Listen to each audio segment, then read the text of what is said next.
الشيطان الرجيم. بسم الله الرحمن الرحيم.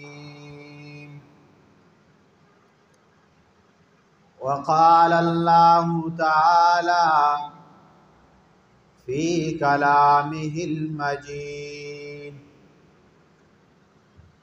يا أيها الناس اعبدوا ربكم الذي خلقكم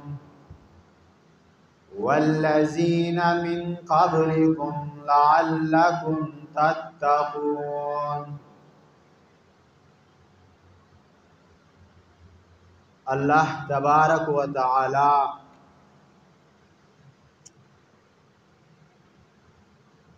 مونږ باندې ډېر کرم ډېر مهربانيانی دا الله دی چې الله تبارک و تعالی پدې فتنه دور چې د فتنو دور دی الله تبارک و تعالی مونږه د خپل تعریف او د خپل لوهی د پاره منتخب کړو او څوک یې اوري او څوک یې وایي.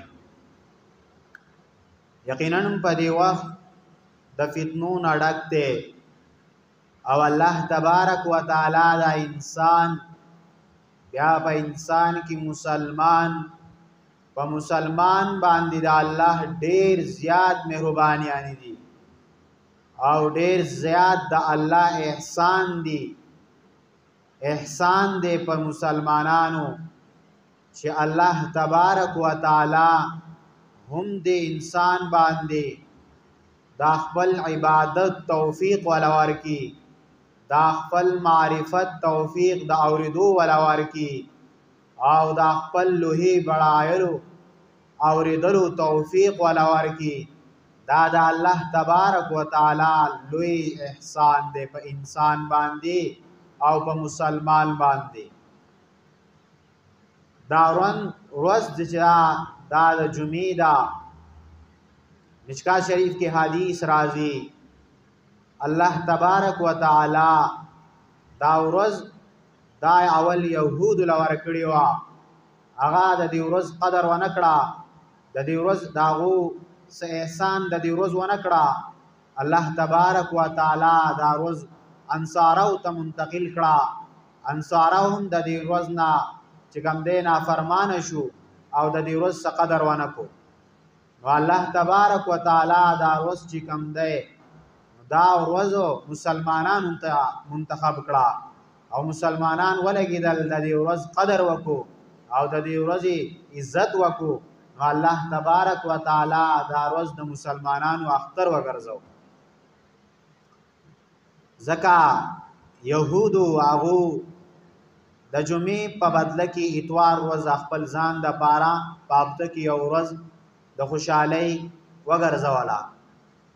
دغه شانتې نسوارو هغو ځان نه هفتې ورځ د هفته کې یو ورځ د خوشحالۍ دپاره وګرځوله او الله تبارک و تعالی ورله کوم ورځ چې ورکړې وه د هغې څه قدر ونه کړو.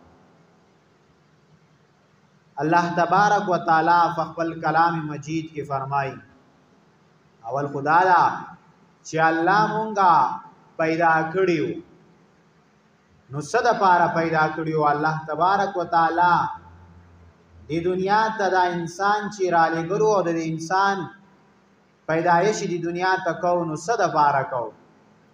لکه څنګه چې نن یو انسان او مسلمان یو کار کوي نو په هغه کار کې د انسان څه مقصد وي چې دا مقصد زما په دې کار کې دی نو ځکه دا کار کوم. یو انسان تجارت کوي باغه کې په تجارت کې د هغه پیسو ته ګټې ته د هغه مقصد وي چې زما دا تجارت مالا ګټه راوباسي مالا پیسه راوباسي دا انسان دا کار په دې مقصد سره کوي.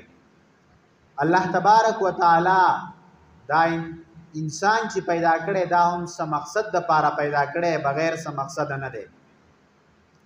ځکه انسان ولګي فرض منځ کوي نو د انسان په دې منځ کولو کې هم د انسان څه مقصد وي چې دا فرض منځ کوم دې لپاره کوم چې الله زمانه راضي شي او دا فرض منځ کوم دې لپاره کوم چې الله تبارک وتعالى په ما باندې دا فرض مونږ فرض کړی دی. هر کله چې انسان یو کار کوي نو د انسان پکې څه نه څه مقصد وي. نو الله چې انسان پیدا کړی دی نو په دې پیدایش کې د انسان د الله څه مقصد شته. بے مقصد انسان دی دنیا ته نه راغلی کړي.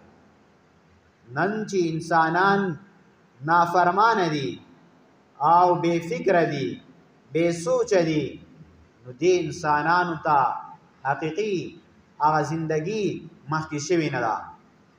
د انسانانو حقیقي سترګې کولاوي شوي نه دي او حقیقي غوږونه کولاوي شوي نه دي. کله چې انسان دی دنیا نه لاړ شي او دلته نافرمانی د الله وکي او نافرمانی د رسول الله صلی الله علیه وسلم د طریقو وکي، کله چې دا انسان مړ شي او لاړ شي او قبر کې دفن شي الته الله تبارک وتعالى او ملائک را لېږي د انسان نه غدرې سوالات وکي او د انسان په دنیا کې نافرمانی د الله کړي او د رسول کړي وي، دا انسان جواب نشي ورکولی او دا انسان د هغې نه وروسته جهنم ته لاړ شي او په جهنم کې سزاګانې خوري او هلته جهنم کې ناست په اور سوځي. د جهنم په اور سوځي ځکه سوځي چې د دنیا کې د الله نافرمانی کړې ده او د پیغمبر علیه الصلاۃ والسلام د طریقو نافرمانی کړې ده، نو ځکه دی اور ته لاړو. او بل قسم انسان چې دنیا ته راشي او ځان وپېژني او خپل ځان د رالېږلو مقصد وپېژني او د خپل د پیدایش کېدلو مقصد وپېژني، نو دا انسان د الله د طریقو تابعداري شروع کړي، د الله د حکمونو او د پیغمبر د طریقو تابعداري شروع کړي. نو کله چې دا انسان مړ شي قبر ته لاړ شي دفن